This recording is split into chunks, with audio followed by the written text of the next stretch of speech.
Welcome.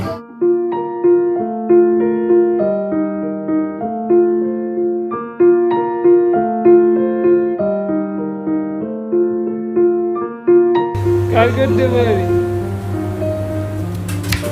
বাজার করি, চা করি। কি নাম তোমার? শ্যামল আমাদের যখন গত বছর এসেছিল তখন কিন্তু ও কথা বলতে পারতো না।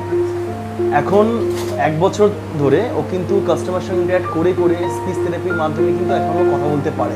আমি জামাল বাজার গভি বানাচ্ছি। আমি যে গাছ করছি লজনায় খেয়ে পড়ছে লজনা। আমি এখানে খাবার বানাই, কেক বানাই, সার্ভিং করি। বাপি বাকি কি করে এখানে? বাপি কাজ করে, হ্যাঁ? আমি কাজ করে।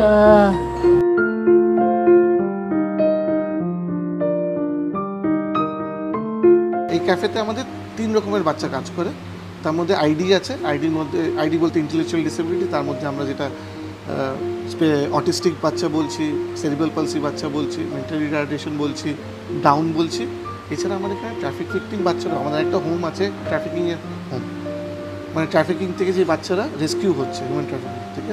আর এছাড়া আমরা রেড লাইট এরিয়া বাচ্চাদেরও, মানে সেক্স ওয়ার্কার্সের বাচ্চারা সেকেন্ড জেনারেশন প্রস্টিটিউশনকে ব্লক করা হচ্ছে, তো ওদেরও অপরচুনিটি নেই, ওদেরকেও ডিসক্রিমিনেট করা হচ্ছে।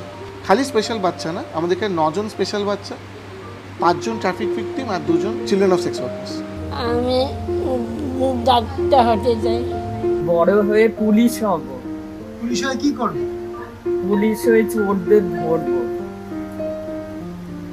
চোরদের ধরে জেলে।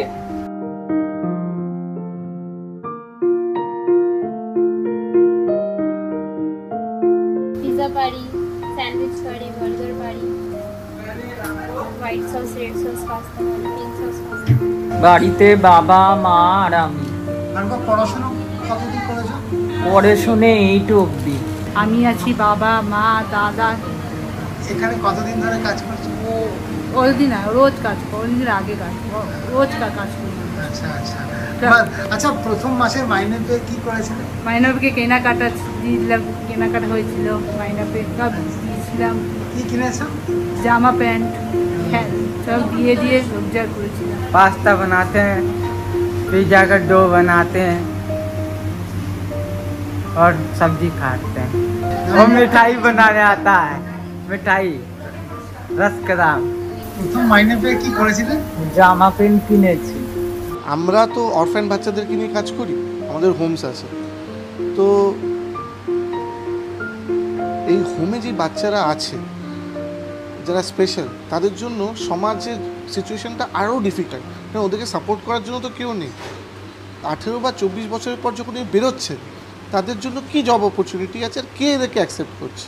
এখানে যখন আমরা এই মনোবলটাকে বুস্ট করলাম, এই ক্যাফেতে শুরু করার 6 মাস আগের থেকে ট্রেনিং দিচ্ছিলাম, কিছুই করিনি, যেরকম একটা নর্মাল লোককে ট্রেন করেছি সেইভাবেই করেছি। কিন্তু যখন এটা ভুল করছিল, তখন আমরা এটা বলিনি কি ছাড় তুই করতে পারবি না, আমরা বলেছি তুই কর, ভুল হয়েছে কোনো ব্যাপার না, আবার চেষ্টা কর।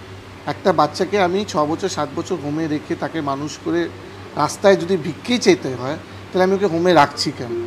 আজকের ডেটে যেখানে প্রিভিলেজ লোক ভুলে গেছে সমাজের ব্যাপারে, আমরা একটা এরকম মডেল বের করছি যেখানে একটা প্রিভিলেজকে আমি চান্স দিচ্ছি কি মাত্র খেয়ে সে সোশ্যাল ওয়ার্ক করতে পারে। আর আন্ডার প্রিভিলেজ বাচ্চা, এই যে 16টা বাচ্চা এখানে কাজ করছে, আমার কাজ করে এরাই তো চালাচ্ছে ক্যাফেটা, এটা এদেরই ক্যাফে।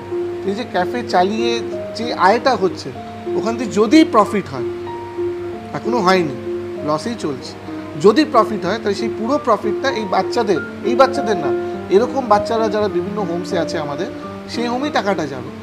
তাহলে আমি আন্ডার প্রিভিলেজ একটা বাচ্চা বা একটা ভালনারেবল বাচ্চা, তার নিজস্ব ইনসিকিউরিটি আর ভালনারেবিলিটির মধ্যেও আরেকটা ভালনারেবল বাচ্চাকে সাপোর্ট করছে, এর থেকে সুন্দর আর কি হতে পারে?